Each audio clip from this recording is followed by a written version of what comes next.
All right, so next question. What is love? What is love? What is love? Isn't it like the warm, fuzzy feelings and butterflies? It can be. Nah, I don't think it's that at all. Love is a verb. There aren't in English we have like one term for love, That is right? true.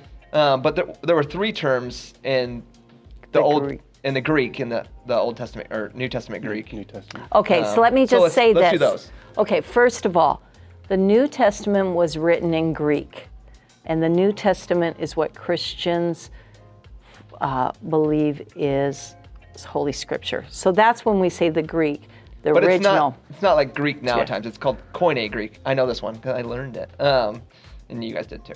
But it's the Not very ancient well, Greek. Yes, it was the Greek of the people. Yes. It was what they spoke and taught. It spoke. The Greek of the peeps. And The so, Greek of the people. Knox, you know all the there were like three Yeah. terms for love. There's filial love, which is brotherly love, like Philadelphia. It's just a basic human compassion for each other. That is something that's built into our nature, I think. Isn't it like family Okay. members too? Yes. Yeah. Okay, so what's another one, Josh? Eros, right? Okay, go ahead. like, Favorite. No, I'm just kidding. Like I love my wife and I want to be in romantic love and sometimes lustful maybe, but like those butterfly feelings and those tingly feelings that you get. And that's where we get erotic from, Right, is that's right, eros. right. And then there is agape love, which is a love that is unconditional, that loves no matter what happens. And that is the love that God in Jesus Christ has for us. Yeah. And I think in the Bible there's a really good definition for it that the writer Paul gives us in 1 Corinthians 13. And it says that love is patient, love is kind, it does not envy, it does not boast, it keeps no record of wrongs. And I think when I think That's of love, good. It's You not rude. memorized it. I should know more of it. I should know all of it. And at the very end of that chapter it says, and these three remain, faith, hope, and love, and the greatest of these is love. Love, yeah. I mean, because that's what Jesus taught us to do over and over again. Yeah. The interesting thing about that passage is Paul was writing to a church that was fighting each other and a lot of infighting.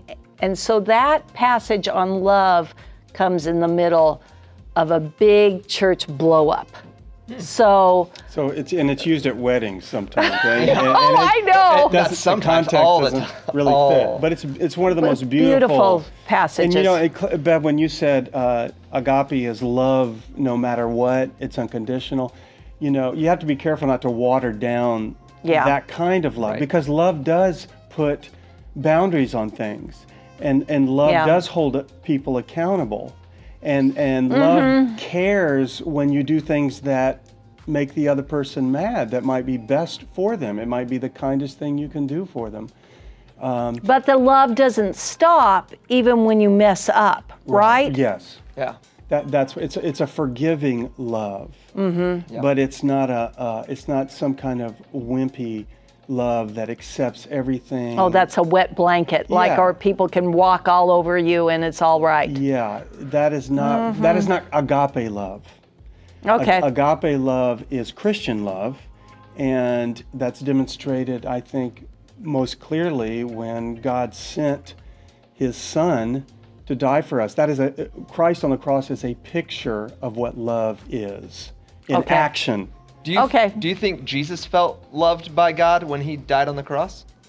He felt forsaken Yeah. at one point. Yes. But I think that's the point of love is like, it's almost Yeah. like that. How parent- loving was that, right? It's almost like that parent love when you're like, you don't like this right now, but it's better for you, for all of us. Yes. However, And he didn't want to go there, did he? Yeah. no, I do believe that even though Jesus felt forsaken on the cross, I also believe that at the same time, God was calling Jesus in love.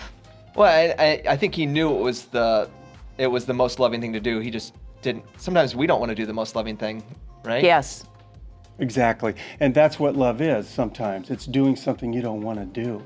And that's why I say it's a verb. And loving other people is very difficult. But when you do it because you've been loved by God, then you are doing it. It's a verb, and you're doing it out of love.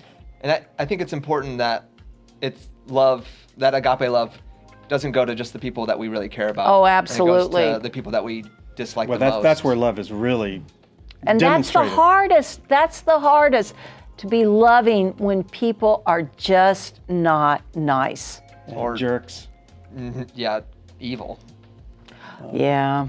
rude, unkind, very hard to respond in Christian love to someone who's rude to you. I see, rude I think is hard, but then I think about like the people that have been abused and hurt and like lost loved ones, and then still being able to show some type of love back to those Yeah. people. Well, Response. sometimes the most loving thing in those cases is to distance oneself from them and to work through that. So Yourself, you mean? Yeah. yeah. So and that Be and to loving be yourself. loving yourself first, even before attempting any of that.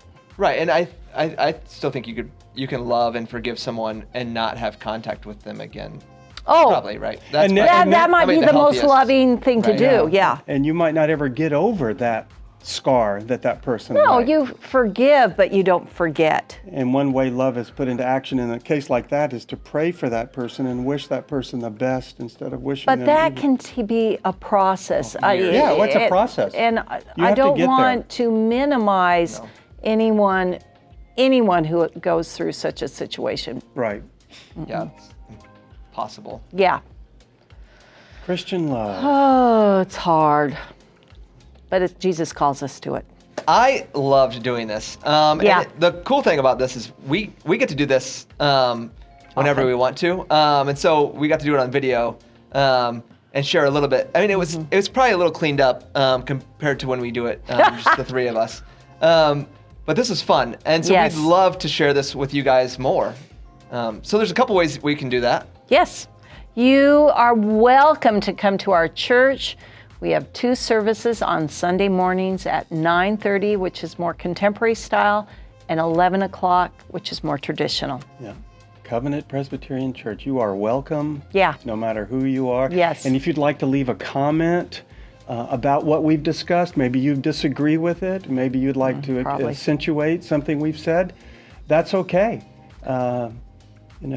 If you have any other questions Yes. that you'd like us to discuss and argue over, we'd love to do that. We have Yeah, fun we can doing go it. back and forth. Yeah, we'd like that. Maybe, we can cover a question a topic that you come up with that we can talk about. But we are hopeful that you enjoyed this video as Covenant connects people in this hectic world to Jesus.